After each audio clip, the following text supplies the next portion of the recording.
Hi guys, welcome back to my channel. So today's vlog, I'm going to give you some tips on how to stop binge eating or reduce binge eating habits. Regardless of the diet you're on, everybody has had moments of binge eating in their lives.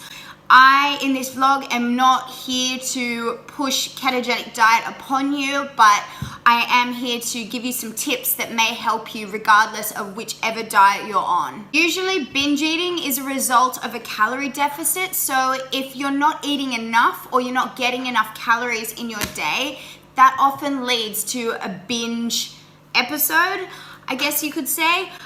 You could have 2 days of eating perfectly, hitting your calorie goal every single day, and then on the third day just have a complete blowout because it's just too hard and it's unsustainable. My number one tip for binge eating is eat something that is substantial. Eat a bigger meal, something that will keep you fuller for longer. Incorporating fats into your diet will definitely do this because fats suppress your appetite.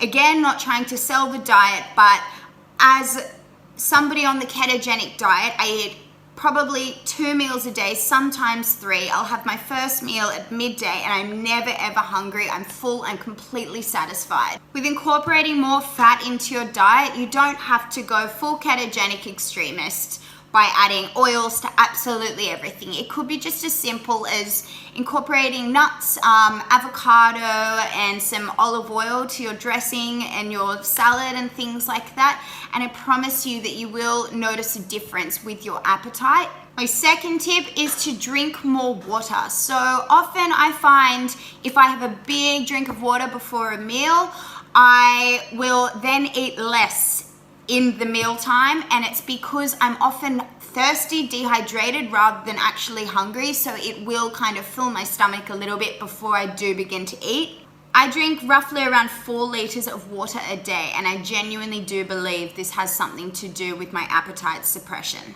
My third tip is exercise and get moving. So I find if I'm drawn to the kitchen and want to graze around and look inside the fridge and the cupboards, if I get out and about, if I go and do some exercise, it will make me completely forget about the fact that I'm drawn and wanting to snack.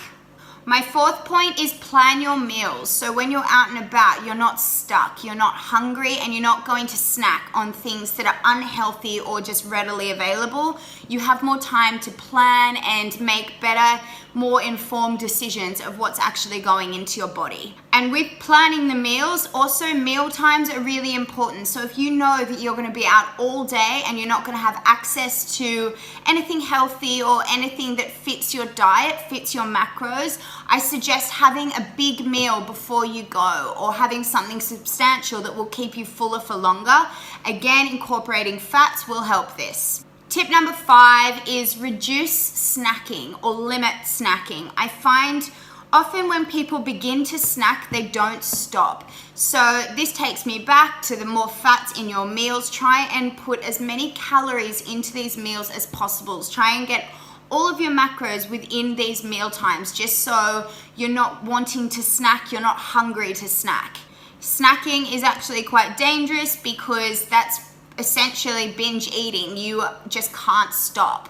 When you do snack, make sure you snack on items of food that are nutritionally dense. So you don't want to eat nothing foods where they're bringing absolutely nothing into your body but taste and flavor and calories, really. If it gets to 4 p.m. and you plan to have dinner at like 5:36, just eat your dinner then and have something really small after dinner. Like for example, after a meal, if I'm still hungry, if I have dinner at like 6 and it gets to like 9 p.m., I'll have a decaf coffee or make a little fat bomb made of coconut oil, and this will 100% satisfy me for the rest of the evening before bed. My 6th tip is intermittently fast. So if you wake up in the morning and you're not hungry, don't eat. And it goes for any other meal time. If you're not hungry around lunchtime or dinner time, just don't eat. Listen to your body. Don't overfeed it. I often found that when I would start a meal when I'm not hungry, I would often eat more, and that's when I'd be like, ugh, and then I'd hate myself by the end of it when I wasn't even hungry to begin with. Depending on your fast window period, I find that the longer I push back my first meal, so I fast every single day, every morning. I don't eat until about 12:31. I am pushing back that first meal, and then it often leaves me more calories for later on in the day, and it honestly does stop the binging. The earlier I eat, especially if I'm not hungry, the more time I have in the day to kind of snack and like think about food. Tip number 7, and I know this is easier said than done, but keep busy, keep moving.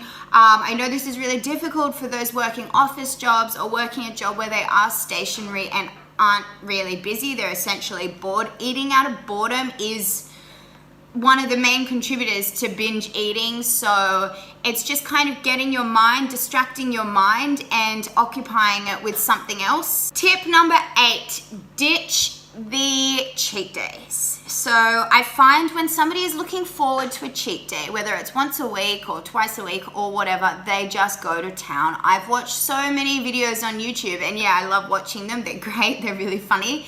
Of people doing these like 10,000 calorie challenges. Like, I think there was one and it was like 20,000 calorie challenge. This is not healthy, and these people are trying to say that they've recovered from binge eating disorders.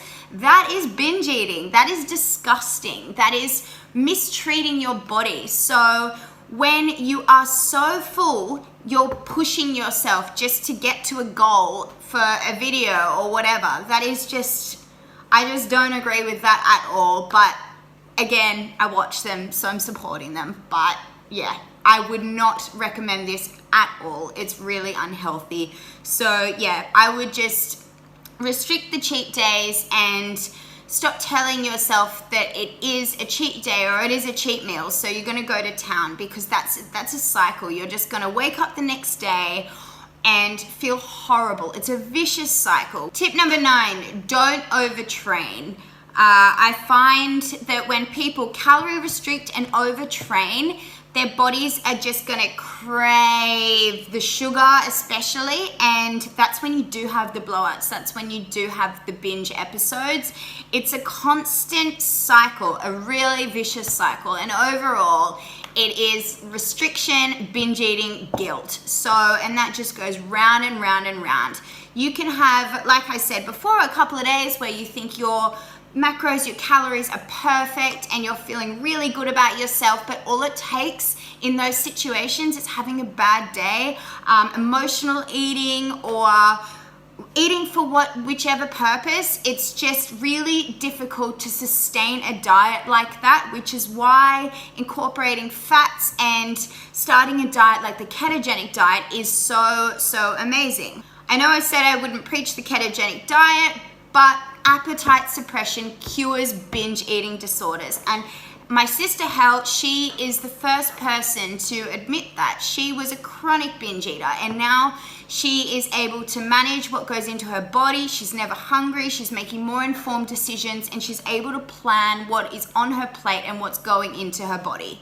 And tip number 10, and my final tip, is acknowledging that you have an issue, so you can actually fix it and do something about it. If you have a mentality where you're just kind of like, yeah, I binge eat, but you're not determined to actually do something about it, then you can't be helped. You actually need to get in the zone to actually fix what is going on. The main message I want to get across from this vlog is ultimately listen to your body. If you're not hungry, don't eat. Try and put good stuff into it that will then help it in the future. So if you have a meal, try and make it up of fats or something and think ahead, because you know that that's going to keep you fuller for longer and prevent any kind of blowout. But that's enough for today, I think, but I hope some of these tips do get through to you and help you. I've had a lot of people messaging me saying that binge eating was one of the main reasons they started the ketogenic diet, and absolutely it is going to save your life if that is your biggest worry. I could not recommend anything more. But thank you so much for watching, and I'll see you next time.